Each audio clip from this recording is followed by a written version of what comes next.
Mike, Connecticut, you're on the Wilkow Majority. Hello. Andrew, the hyperbole of your rhetoric is astounding. Okay. Hold on. The let me hold on. No. Hold on. I'll give you time. I'll give you time. The hyperbole of my rhetoric. Okay. Let's address that. Where has been the hyperbole in my empty speech? Where has been the exaggeration in my empty speech? Well, just dealing with sequestration, you act as though there's not going to be any effect to the country as a whole. Okay, so in reality, you're talking there's going to be a pretty dramatic effect to the private companies that are working with the government. Okay, so the exaggeration in my empty speech is that if 1.25% of the budget is cut, that there's going to be damage to our society.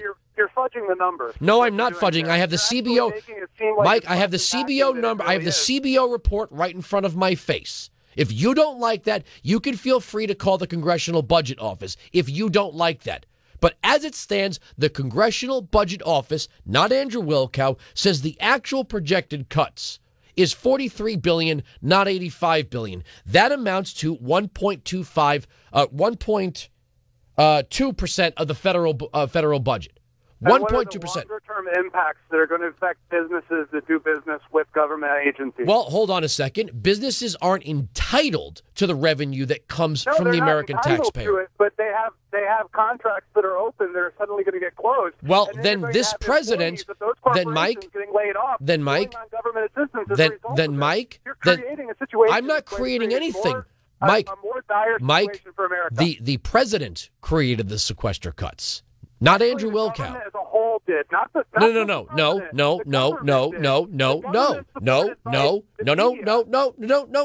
The president said it. No, the president said it in his own words. The government as a whole had nothing to do with it. Mike, would you like? Can you get me the audio of the president saying he'll veto any effort to? Oh, exactly. Yeah, the president said he would veto any.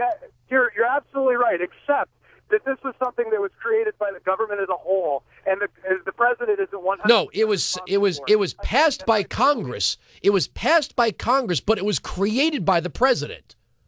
It was actually written by Congress. Okay. And passed by Congress. No, it wasn't. No, it wasn't. No, it wasn't. No, it wasn't. No, it wasn't. No, it wasn't. Mike, you can call this program every day if you'd like. Okay, and you can say whatever you'd like, and you do call all the time, but you are in fact wrong. And I don't care. Hold on. I don't give a darn. Mike, I don't care. Pot him down. I don't care that you don't accept the fact that you're wrong. It doesn't bother me. I don't need you to accept the fact that you are factually inaccurate. But the truth is, now you can bring them back up. Okay. Mike, delusions. That way. So, Mike. Yes, exactly. Mike. The delusions that are brought upon by the fact that Mike, you're doing well so everyone can go screw themselves. Yes, that's what it is. Because Mike, Mike, will you, can you stop? Can you be a big boy for 5 seconds? No, be a big boy. Be a big boy. Let's get big boy Mike in here. We need big boy Mike for a minute. Mike, I earned where I am in this business. I went for a lot of years. Not that I need to qualify that. If I was born with a silver spoon in my mouth, it still wouldn't make a difference. But I brought myself up from nothing in this industry. Maybe you can't appreciate it. I don't care if you can. Now, here's the thing. Mike, you're gonna be big boy Mike now, where we did little boy Mike. Now we're going to deal with big boy Mike. If 1% of the federal government, 1% of the federal budget can't go away. Mike, big boy Mike. We need big boy. All right, big boy Mike is apparently not going to join us, so we're going to have to let little boy Mike go.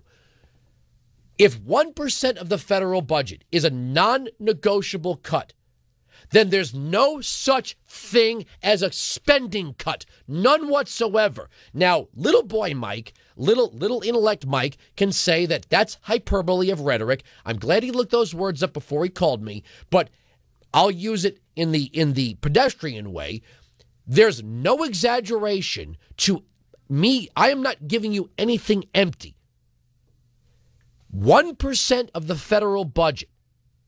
If 1% of the federal budget being cut is going to bring down our economy, then any talk of cutting spending is never going to happen unless you fall for the rhetoric, that's empty, of projected and proposed. It means nothing.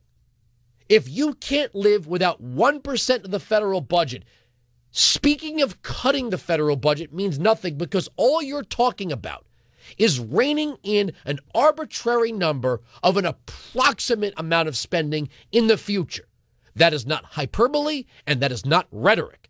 Mike, you can play any game you want. Let's stop talking about him. The progressives can play any game they want. I'm 100% right. I don't care if it qualifies for them. I'm still 100% right. And for the record, here's Obama in his own words on the sequester.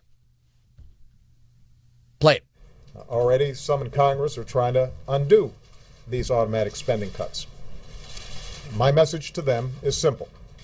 No. I will veto any effort to get rid of those automatic spending cuts to domestic and defense spending. There will be no easy off-ramps on this one. We need to keep the pressure up to compromise, not turn off the pressure. The only way these spending cuts will not take place is if Congress gets back to work and agrees on a balanced plan to reduce the deficit by at least $1.2 trillion. That's exactly what they need to do. That's the job they promised to do. And they've still got a year to figure it out. Although Congress has not come to an agreement yet, nothing prevents them from coming up with an agreement in the days ahead. They can still come together around a balanced plan. I believe Democrats are prepared to do so. My expectation is that there will be some Republicans who are still interested in preventing the automatic cuts from taking place. And as I have from the beginning, I stand ready and willing to work with anybody that's ready to engage in that effort to create a balanced plan for deficit reduction. Now, in the meantime, we've got a lot of work left to do this year. Before Congress leaves next month, we have to work together to cut taxes for workers and small business owners all across America. Okay, that was 2011, so you get the point. The president was not going to allow anyone to undo the sequester.